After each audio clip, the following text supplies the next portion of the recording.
Assalamualaikum warahmatullahi wabarakatuh.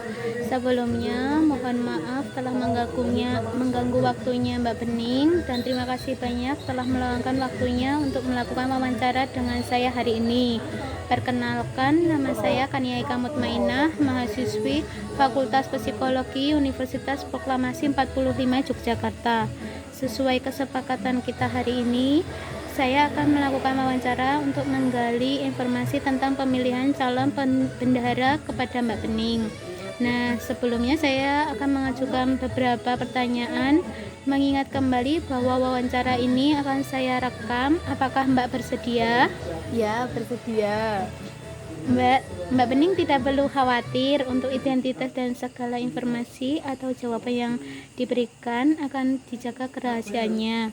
Untuk menghemat waktunya, bisa kita mulai wawancaranya, Mbak? Bisa, Mbak. Oke, baik, kita mulai ya, Mbak Bening.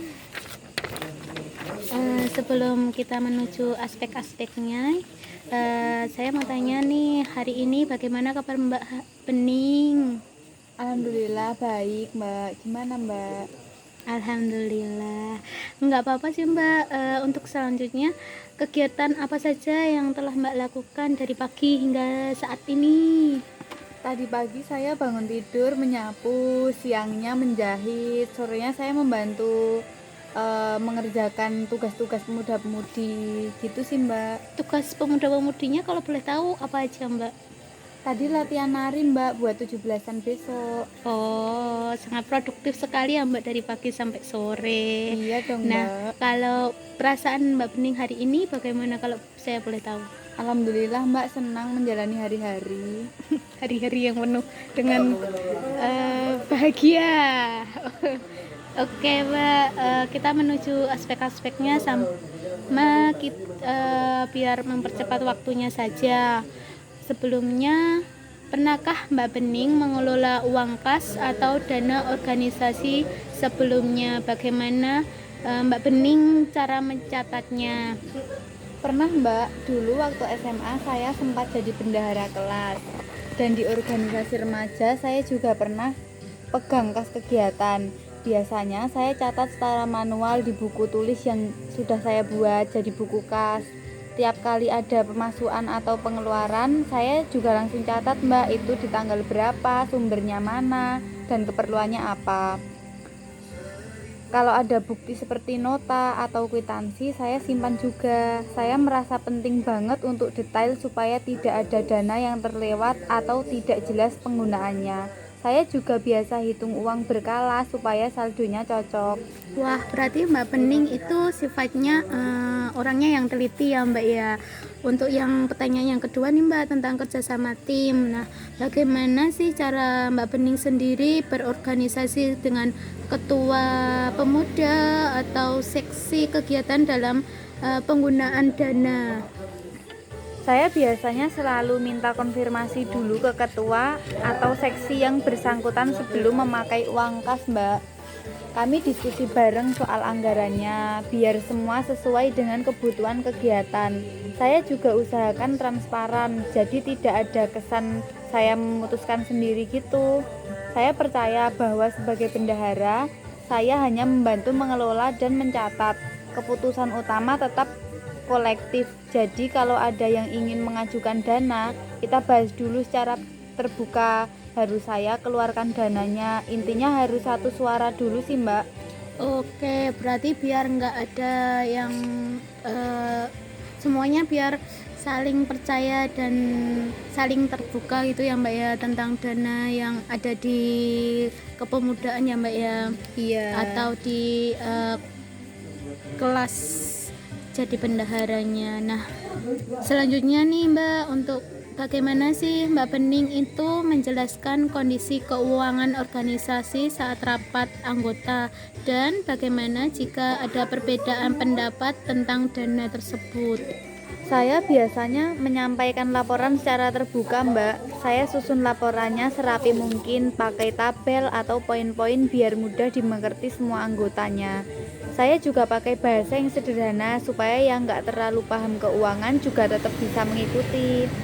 Nah, kalau ada perbedaan pandangan soal dana, saya biasanya mendengarkan dulu pendapat orang lain. Setelah itu, baru saya sampaikan alasan dari keputusan atau catatan keuangan yang ada. Saya hindari nada menyalahkan atau menyudutkan. Kalau perlu, kita diskusi sampai semua setuju dan minimal memahami. Yang penting suasana tetap adem dan solusi tetap dicari bersama. Wih, sangat keren banget nih Mbak Bening dalam menyikapi apa keuangan di organisasinya Mbak Bening yang telah Mbak Bening lakukan.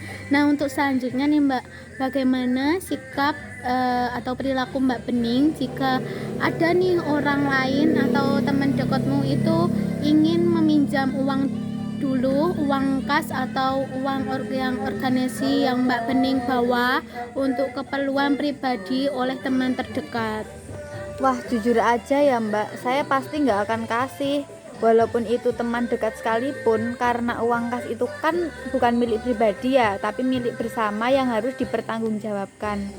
Saya takut banget kalau main-main dengan uang amanah seperti itu. Saya akan jelaskan baik-baik ke temannya bahwa saya punya tanggung jawab ke organisasi dan saya harus jaga kepercayaan anggota. Kalau mereka butuh bantuan pribadi, mungkin saya bisa bantu pakai uang pribadi, tapi bukan dari uang kas.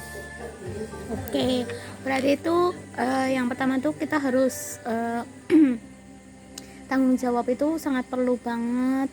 Tetapi kalau ada yang pinjem itu juga rasanya tuh nggak enak kalau nggak minjemin, tapi kalau mau minjemin juga nggak enak nanti sama yang lain, kan itu juga bukan uang pribadi kita. Nah, untuk yang selanjutnya itu, apakah Mbak Bening ini bersedia hadir setiap kali dibutuhkan untuk menyusun atau melaporkan keuangan organisasi, dan kalau sedang sibuk kuliah atau Mbak Bening ada kesibukan yang lain, bagaimana cara tetap menjalankan tugas sebagai bendaharanya?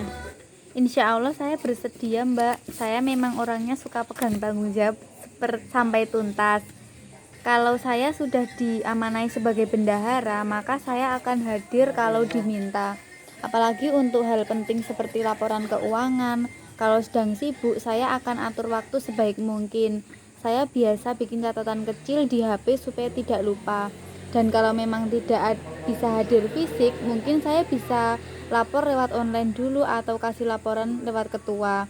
Yang penting tugas saya tetap berjalan. Saya percaya semua bisa jalan asal kita mau disiplin dan komunikatif. Wih, hebat banget. Oke Mbak Bening, wawancara malam hari ini kita tutup. Baik Mbak Bening, itu saja pertanyaan yang dapat saya tanyakan kepada Mbak Bening kali ini. Terima kasih banyak atas ketersediaan Mbak Bening yang sudah meluangkan waktu untuk melakukan wawancara dengan saya. Apakah ada pertanyaan yang ingin Mbak Bening ajukan terkait wawancara yang kami lakukan? Nggak ada sih Mbak. Oke, sekali lagi terima kasih banyak atas waktunya. Apabila terdapat perkataan dan pertanyaan saya yang kurang berkenan, saya mohon maaf. Wassalamualaikum warahmatullahi wabarakatuh. Waalaikumsalam warahmatullahi wabarakatuh.